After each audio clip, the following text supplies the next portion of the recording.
कानून से इतबार करके अपने आप नू तेरे हवाले करना। ये तू जिंदगी का पहला ते आखिरी गलत फैसला कर रहे हैं रानी। बिस्मिल्लाहिर्रहमानिर्रहीम, अस्सलाम वालेकुम वरहमतुल्लाहि वबरकातुहू जी। नाज़रीन, अज मैं तुहाडे नाल फिल्म सुल्तान राय दी जिहड़ी रानी खां उन्हां दी वफात तो बाद किद्दां मुकम्मल हुई, उस फिल्म के डायरेक्टर अजमत नवाज ने उहदे विच किहड़ी ऐसी चाल चली कि वो फिल्म फिर सुपर हिट हो गई। जिहड़ी अदाकार सुल्तान राय साहब की वफात तो बाद नामुकम्मल सी ते अदाकार सुल्तान राय साहब की वफात तो बाद ऐसियां काफ़ी फिल्मां सी जिहड़ियां नामुकम्मल सी। उन्हां फिल्मां दे विच एक रानी खां भी सी जिहड़ी नामुकम्मल फिल्म सी। रानी खां फिल्म अजमत नवाज डायरेक्टर जिहड़े उन्होंने बनाई सी।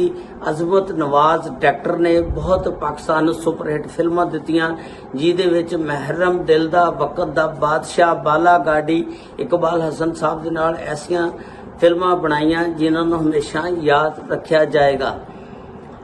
अदाकार सुल्तान राय साहब 9 जनवरी 1996 नूं गुजरांवाले पासवान कंडे दे कोल कतल हो जाते ने। उन्होंने फायर मार दिता जाता और वो हस्पताल जाके अपनी जान की बाजी हार जाते ने। ते रानी खां फिल्म जिहड़ी आ ये 13 दसंबर 1996 नूं रिलीज़ हुंदी आ। जिस वेले ये रिलीज़ हुंदी आ, यकीन करो सिनेमियां दे विच इन्ना रश लग जांदा, लोग धड़ा-धड़ सुल्तान राय साहब की फिल्म वेखण आंदे ने, इस वास्ते कि वो फौत होने तो बाद फिल्म रिलीज़ हुंदी आ। लोकां दे विच उहदे नाल प्यार, मुहब्बत, शौक, जज्बा हुंदा कि हुण असीं वो जिहड़े साडे अदाकार विछड़ गए ने उन्हां दी फिल्म वेखीए, वेख के ते उन्हां दीयां यादां ताज़ा करिए। उस फिल्म दे विच इन्ना रश होया कि टिकटां मिलनियां मुश्किल हो गईयां। खिड़की ते इन्ना रश हो गया, लोग एक दूजे दे उत्ते चढ़ के टिकटां अगे हो के वध के लैंदे सी। ते ये फिल्म जिहड़ी रानी खां जिहड़ी आ, इस तो इलावा सखी बादशाह सूदी भट्ट साहब दी फिल्म सी, ये भी बड़ी हिट फिल्म गई। उस तो बाद एक काला राज फिल्म सी, वो भी बड़ी हिट गई। ये फिल्मां अदाकार सुल्तान राय साहब की वफात तो बाद ना मुकम्मल होईयां।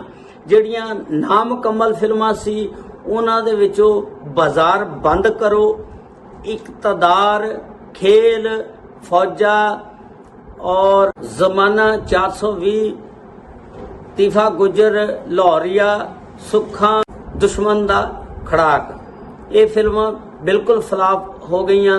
इन्हां दे डायरेक्टरां ने अच्छे तरीके ना सोचा नहीं, फिल्म की एडिटिंग सही नहीं कराई, मिक्सिंग सही नहीं कराई, जिसकी वजह ना ये फिर फिल्मां फ्लॉप हो गईयां। अदाकार सुल्तान राय साहब रानी फिल्म दे विच एक फौजी का किरदार अदा करते ने, जिहड़े अपनी छुट्टी गुजारन वास्ते पिंड दे विच आंदे ने, घर दे विच आंदे ने, और उसका एक ही अफसर दोस्त जिहड़ा आजम जहांगीर हुंदा उन्होंने मिलने वास्ते उहदे घर आंदा। उधरों मुस्तफा कुरैशी साहब जिहड़े 200 डाकू का किरदार अदा करते ने, वो उस पिंड दे उत्ते हमला कर दिंदे ने जिथे सुल्तान राय साहब नूं आजम जहांगीर साहब मिलन आंदे ने ते ओह उस पुलिस अफसर नूं मारना चाहते ने।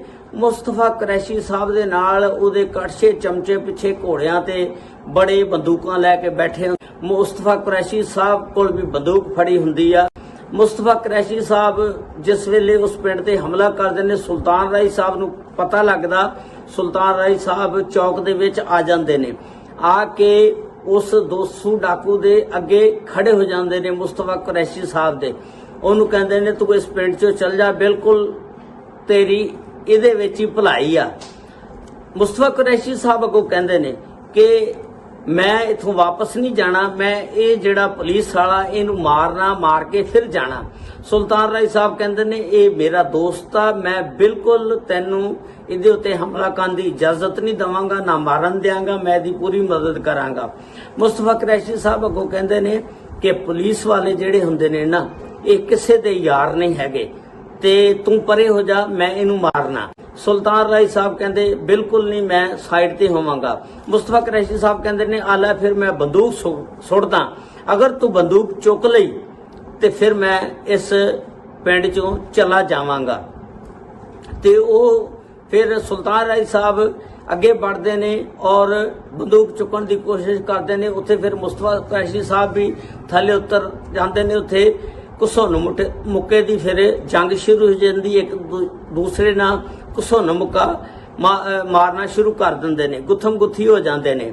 ਤੇ ਆਖਰਕਾਰ ਸੁਲਤਾਨ ਰਾਏ ਸਾਹਿਬ ਫਿਰ ਉਹ ਬੰਦੂਕ ਚੁੱਕਣੇ ਦੇ ਵਿੱਚ ਕਾਮਯਾਬ ਹੋ ਜਾਂਦੇ ਨੇ। ਜਿਸ ਵੇਲੇ ਕਾਮਯਾਬ ਹੋ ਜਾਂਦੇ ਨੇ, ਦੋਸੂ ਡਾਕੂ ਕਹਿੰਦਾ ਲਓ ਜੀ ਹੁਣ ਤੁਸੀਂ ਬੰਦੂਕ ਚੁੱਕ ਲਈ ਤੇ ਮੈਂ ਵਾਪਸ ਚਲਾ ਜਾਵਾਂਗਾ। ਤੇ ਉਹ ਦੋਸੂ ਡਾਕੂ ਨੇ ਜਿਹੜੇ ਨੇ ਬੰਦੂਕ ਦਿੱਤੀ ਸੀ ਸੁਲਤਾਨ ਰਾਏ ਸਾਹਿਬ ਨੂੰ, ਸੁਲਤਾਨ ਰਾਏ ਸਾਹਿਬ ਉਹਦੀ ਬੰਦੂਕ ਵਾਪਸ ਕਰਨਾ ਚਾਹੁੰਦੇ ਆ। ਦੋਸੂ ਡਾਕੂ ਜਿਹੜਾ ਹੁੰਦਾ ਉਹ ਸੁਲਤਾਨ ਰਾਏ ਸਾਹਿਬ ਨੂੰ ਬੰਦੂਕ ਵਾਪਸ ਦਿੰਦਾ ਤੇ ਉਹ ਕਹਿੰਦਾ ਬੰਦੂਕ ਤੁਸੀਂ ਆਪਣੀ ਵਾਪਸ ਲੈ ਜਾਓ। ਤੇ ਦੋਸੂ ਡਾਕੂ ਕਹਿੰਦਾ ਮੁਸਤਫਾ ਕੁਰੈਸ਼ੀ ਇਹ ਬੰਦੂਕ ਤੂੰ ਆਪਣੇ ਕੋਲ ਰੱਖ ਲਾ, ਇਹ ਤੈਨੂੰ ਕਿਸੇ ਦਿਨ ਕੰਮ ਦੇਏਗੀ। ਜਿਸ ਵੇਲੇ ਤੈਨੂੰ ਮੇਰੀ ਯਾਦ ਆਵੇ, ਤੂੰ ਤਕਲੀਫ ਦੇ ਵਿੱਚ ਹੋਵੇਂ ਤੇ ਇਹ ਮੈਨੂੰ ਵੀ ਯਾਦ ਕਰ ਲਈ ਤੇ ਬੰਦੂਕ ਨੂੰ ਵੀ ਚਲਾ ਕੇ ਆਪਣਾ ਕੰਮ ਪੂਰਾ ਕਰ ਲਈ। ਤੇ ਉਹ ਫਿਰ ਇਸ ਤਰ੍ਹਾਂ ਬੰਦੂਕ ਸੁਲਤਾਨ ਰਾਏ ਸਾਹਿਬ ਨੂੰ ਦੇ ਜਾਂਦੇ ਨੇ ਮੁਸਤਫਾ ਕੁਰੈਸ਼ੀ ਸਾਹਿਬ। ਇੱਕ ਦਿਨ ਐਸਾ ਹੁੰਦਾ ਕਿ ਇਸ ਪਿੰਡ ਦਾ ਜਾਗੀਰਦਾਰ ਜਿਹੜਾ ਹੁੰਦਾ, ਉਹ ਇਸ ਫਿਲਮ ਦੇ ਵਿੱਚ ਵੁਲਨ ਦਾ ਜਿਹੜਾ ਕਿਰਦਾਰ ਅਦਾ ਕਰਦੇ ਨੇ ਸ਼ਫਕਤ ਚੀਮਾ ਔਰ ਹਮਾਯੂੰ ਕੁਰੈਸ਼ੀ ਸਾਹਿਬ ਹੁੰਦੇ ਨੇ। ਉਹ ਹਮਾਯੂੰ ਕੁਰੈਸ਼ੀ ਸਾਹਿਬ ਦਾ ਨਾਮ ਅੱਛੂ ਹੁੰਦਾ। ਉਹ ਹਮਾਯੂੰ ਕੁਰੈਸ਼ੀ ਸਾਹਿਬ ਨੂੰ ਪਕੜ ਕੇ ਆਪਣੇ ਘੋੜਿਆਂ ਦੇ ਅਸਤਬਲ ਦੇ ਵਿੱਚ ਜਾਗੀਰਦਾਰ ਬੰਦ ਕਰ ਦਿੰਦਾ। ਜਿਸ ਵੇਲੇ ਅਦਾਕਾਰ ਸੁਲਤਾਨ ਰਾਏ ਸਾਹਿਬ ਨੂੰ ਪਤਾ ਲੱਗਦਾ, ਉਹ ਆਪਣੇ ਦੋਸਤ ਨੂੰ ਛਡਵਾਉਣ ਵਾਸਤੇ ਉੱਥੇ ਜਾਂਦਾ ਔਰ ਜਾਗੀਰਦਾਰ ਨਾਲ ਜਾ ਕੇ ਗੱਲਬਾਤ ਕਰਦਾ। ਜਾਗੀਰਦਾਰ ਉਹਨੂੰ ਛੋੜਨੇ ਵਾਸਤੇ ਆਮਾਦਾ ਨਹੀਂ ਹੁੰਦਾ। ਉੱਥੇ ਫਿਰ ਬਹਿਸੋ ਮੁਬਾਸਾ ਚੱਲਦਾ, ਹੌਲੀ ਹੌਲੀ ਲੜਾਈ ਝਗੜਾ ਸ਼ੁਰੂ ਹੋ ਜਾਂਦਾ। ਅਦਾਕਾਰ ਸੁਲਤਾਨ ਰਾਏ ਸਾਹਿਬ ਗੁੱਸੇ ਦੇ ਵਿੱਚ ਫਿਰ ਜਾਂਦੇ ਨੇ, ਜਾ ਕੇ ਆਪਣੇ ਘਰੋਂ ਜਿਹੜੀ ਬੰਦੂਕ ਦਿੱਤੀ ਹੁੰਦੀ ਮੁਸਤਫਾ ਕੁਰੈਸ਼ੀ ਸਾਹਿਬ ਨੇ ਉਹ ਚੁੱਕ ਲਿਆਉਂਦੇ ਨੇ। ਆ ਕੇ ਤੇ ਉੱਥੇ ਲੜਾਈ ਦੀ ਕੋਸ਼ਿਸ਼ ਕਰਦੇ ਨੇ, ਫਾਇਰ ਮਾਰਨੇ ਦੀ ਕੋਸ਼ਿਸ਼ ਕਰਦੇ ਨੇ। ਇਸ ਫਿਲਮ ਦੇ ਵਿੱਚ ਆਗਾ ਤਾਲਿਸ਼ ਸਾਹਿਬ ਸੁਲਤਾਨ ਰਾਏ ਸਾਹਿਬ ਦੇ ਵਾਲਦ ਦਾ ਕਿਰਦਾਰ ਅਦਾ ਕਰਦੇ ਨੇ। ਜਿਸ ਵੇਲੇ ਉਹਨਾਂ ਨੂੰ ਪਤਾ ਲੱਗਦਾ, ਉਹ ਫੌਰਨ ਦੌੜਦੇ ਨੇ, ਆ ਕੇ ਉਹਨਾਂ ਕੋਲੋਂ ਬੰਦੂਕ ਖੋਹ ਲੈਂਦੇ ਨੇ। ਆ ਕੇ ਕਹਿੰਦੇ ਨੇ ਨਹੀਂ, ਅਸੀਂ ਇਹਨਾਂ ਨਾਲ ਕਾਨੂੰਨ ਦੇ ਨਾਲ ਲੜਾਂਗੇ, ਅਸੀਂ ਕਾਨੂੰਨ ਨੂੰ ਹੱਥ ਦੇ ਵਿੱਚ ਨਹੀਂ ਲੈਣਾ।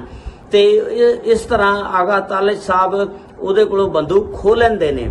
ਤੇ ਜਿਸ ਵੇਲੇ ਬੰਦੂਕ ਖੋਹ ਲੈਂਦੇ ਨੇ, ਫਿਰ ਸੁਲਤਾਨ ਰਾਏ ਸਾਹਿਬ ਆਪਣੇ ਉਸ ਦੋਸਤ ਨੂੰ ਬੁਲਾਉਂਦੇ ਨੇ ਜਿਹੜਾ ਪੁਲਿਸ ਅਫਸਰ ਹੁੰਦਾ ਆਜ਼ਮ ਜਹਾਂਗੀਰ।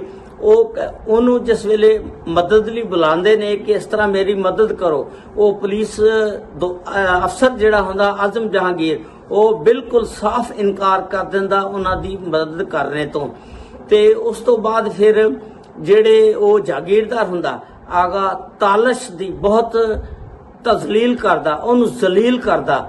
ਜਿਸ ਵੇਲੇ ਜ਼ਲੀਲ ਕਰਦਾ ਤੇ ਫਿਰ ਸੁਲਤਾਨ ਰਾਏ ਸਾਹਿਬ ਨੂੰ ਗੁੱਸਾ ਚੜਦਾ। ਫਿਰ ਅੱਗੋਂ ਆਗਾ ਤਾਲਿਸ਼ ਸਾਹਿਬ ਕਹਿੰਦੇ ਨੇ ਆਲੇ ਫੜ ਬੰਦੂਕ, ਅਗਰ ਆਪਣੀ ਜਾਨ ਔਰ ਇੱਜ਼ਤ ਬਚਾਉਣ ਵਾਸਤੇ ਬਦਮਾਸ਼ ਬਣਨਾ ਪੈਂਦਾ ਤੇ ਫਿਰ ਤੂੰ ਬਦਮਾਸ਼ ਅੱਜ ਬਣ ਜਾ। ਜਿਸ ਵੇਲੇ ਉਹ ਬਦਮਾਸ਼ ਬਣ ਜਾਂਦਾ, ਆਗਾ ਤਾਲਿਸ਼ ਸਾਹਿਬ ਉਹਨਾਂ ਨੂੰ ਬੰਦੂਕ ਦੇ ਦਿੰਦੇ ਨੇ। ਉਹ ਫਿਰ ਉਹਨਾਂ ਦੇ ਜਾਗੀਰਦਾਰ ਦੇ ਬੇਟੇ ਨੂੰ ਫਾਇਰ ਮਾਰ ਦਿੰਦੇ ਨੇ। ਉਹਨਾਂ ਕੋਲੋਂ ਉਹ ਜਾਗੀਰਦਾਰ ਦਾ ਬੇਟਾ ਕਤਲ ਹੋ ਜਾਂਦਾ।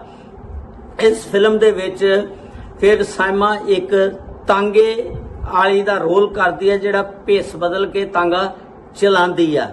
ਉਸ ਤੋਂ ਬਾਅਦ ਸੁਲਤਾਨ ਰਾਏ ਸਾਹਿਬ ਇੱਕ ਰਾਣੀ ਖਾਨ ਦਾ ਕਿਰਦਾਰ ਅਦਾ ਕਰਦੇ ਨੇ, ਜਿਹੜੇ ਕੁਰਸੀ ਦੇ ਉੱਤੇ ਬੈਠ ਕੇ ਘੁੰਮ ਰਹੇ ਹੁੰਦੇ ਨੇ। ਉਧਰੋਂ ਉਹਨਾਂ ਦੀ ਮਾਂ ਮਲਕਾ ਜਜ਼ਬਾਤ ਬਹਾਰ ਬੇਗਮ ਆ ਜਾਂਦੀ ਆ। ਉਹ ਆ ਕੇ ਕਹਿੰਦੀ ਆ ਕਿ ਜਿਸ ਵੇਲੇ ਉਹਨਾਂ ਕੋਲ ਕਤਲ ਹੋ ਜਾਂਦਾ ਉਹਨਾਂ ਜਾਗੀਰਦਾਰ ਦਾ ਬੇਟਾ, ਤੇ ਬਹਾਰ ਬੇਗਮ ਨੇ ਫਿਰ ਇਹ ਲਫ਼ਜ਼ ਆ ਕੇ ਬੋਲੇ, ਨਾ ਤੇਰੇ ਵਿੱਚ ਅਕਲ ਦੀ ਕਮੀ, ਨਾ ਤੇਰੀ ਉਮਰ ਛੋਟੀ। ਇੱਕ ਪਾਸੇ ਤੂੰ ਆਪਣੇ ਨਿੱਕੇ ਭਰਾ ਨੂੰ ਸਰ ਚੁੱਕਣ ਨਹੀਂ ਦਿੰਦਾ, ਦੂਜੇ ਪਾਸੇ ਤੂੰ ਲੋਕਾਂ ਦੇ ਸਰ ਦੇ ਨਾਲ ਖੇਡਦਾ ਹੈ। ਇਹ ਕਮਾਲ ਅਦਾਕਾਰੀ ਉਹਨਾਂ ਨੇ ਕੀਤੀ ਅਦਾਕਾਰ ਬਹਾਰ ਬੇਗਮ ਨੇ, ਜਿਨ੍ਹਾਂ ਨੂੰ ਮਲਕਾ ਜਜ਼ਬਾਤ ਕਿਹਾ ਜਾਂਦਾ। ਇਸ ਤਰ੍ਹਾਂ ਫਿਰ ਇਸ ਫਿਲਮ ਦੇ ਵਿੱਚ ਆਖਰ ਦੇ ਵਿੱਚ ਅਦਾਕਾਰਾ ਸਹਿਮਾ ਜਿਹੜੀਆਂ ਇੱਕ ਕੋਠੇ ਤੋਂ ਛਲਾਂਗ ਲੰਘਾਦੀਆਂ, ਜਿਹਨੂੰ ਅਦਾਕਾਰ ਸੁਲਤਾਨ ਰਾਈ ਸਾਹਿਬ ਨੇ ਯਕਦਮ ਨਮੂਦਾਰ ਹੋ ਕੇ ਤੇ ਕੈਚ ਕਰਨਾ ਹੁੰਦਾ, ਚੁੱਕਣਾ ਹੁੰਦਾ, ਫੜਨਾ ਹੁੰਦਾ। ਤੇ ਲੇਕਿਨ ਇਹ ਫਿਰ ਫਿਲਮ ਜਿਸ ਵੇਲੇ ਅਦਾਕਾਰ ਸੁਲਤਾਨ ਰਾਈ ਸਾਹਿਬ ਫੌਤ ਹੋ ਜਾਂਦੇ ਨੇ, ਇਹ ਫਿਰ ਸੀਨ ਜਿਹੜਾ ਮੁਸਤਫਾ ਕੁਰੈਸ਼ੀ ਸਾਹਿਬ ਨੂੰ ਦੇ ਦਿੱਤਾ ਜਾਂਦਾ। ਉਸੇ ਟਾਈਮ ਫਿਰ ਮੁਸਤਫਾ ਕੁਰੈਸ਼ੀ ਸਾਹਿਬ ਆਉਂਦੇ ਨੇ, ਅਦਾਕਾਰ ਸਹਿਮਾ ਨੂੰ ਝੁੱਪ ਲੈਂਦੇ ਨੇ, ਫੜ ਲੈਂਦੇ ਨੇ, ਕੈਚ ਕਰ ਲੈਂਦੇ ਨੇ। ਉਸ ਤੋਂ ਇਲਾਵਾ ਇਸ ਫਿਲਮ ਦੇ ਵਿੱਚ ਫਿਰ ਜਿਹੜੇ ਐਡੀਟਰ ਨੇ ਅਕਸਰ ਜ਼ਮੀਰ ਸਾਹਿਬ, ਉਹਨਾਂ ਨੇ ਫਿਰ ਇਸ ਫਿਲਮ ਦੀ ਐਡੀਟਿੰਗ ਐਸੀ ਕੀਤੀ, ਜਿਹੜੀ ਕੀਤੀ ਫਿਲਮ ਦੀ ਐਡੀਟਿੰਗ ਯਕੀਨ ਕਰੋ ਉਹਨੂੰ ਹਮੇਸ਼ਾ ਲਈ ਯਾਦ ਰੱਖਿਆ ਜਾਏਗਾ। ਔਰ ਉਹ ਫਿਲਮ ਕਾਕੇ ਦਾ ਖੜਾਕ ਦੇ ਵਿੱਚੋਂ ਕੱਢ ਕੇ ਸੀਨ ਕੁਛ ਜਿਹੜੇ ਲੈ ਗਏ, ਉਹ ਸਾਹਮਣੇ ਵਾਲੇ ਜਿੰਨੇ ਵੀ ਸੀਨ ਸੀ ਉਹ ਫਿਲਮ ਕਾਕੇ ਦੇ ਖੜਾਕ ਦੇ ਵਿੱਚੋਂ ਕੱਢ ਕੇ ਅਦਾਕਾਰ ਸੁਲਤਾਨ ਰਾਈ ਸਾਹਿਬ ਦੇ ਇਸ ਫਿਲਮ ਦੇ ਵਿੱਚ ਲਾਏ ਗਏ।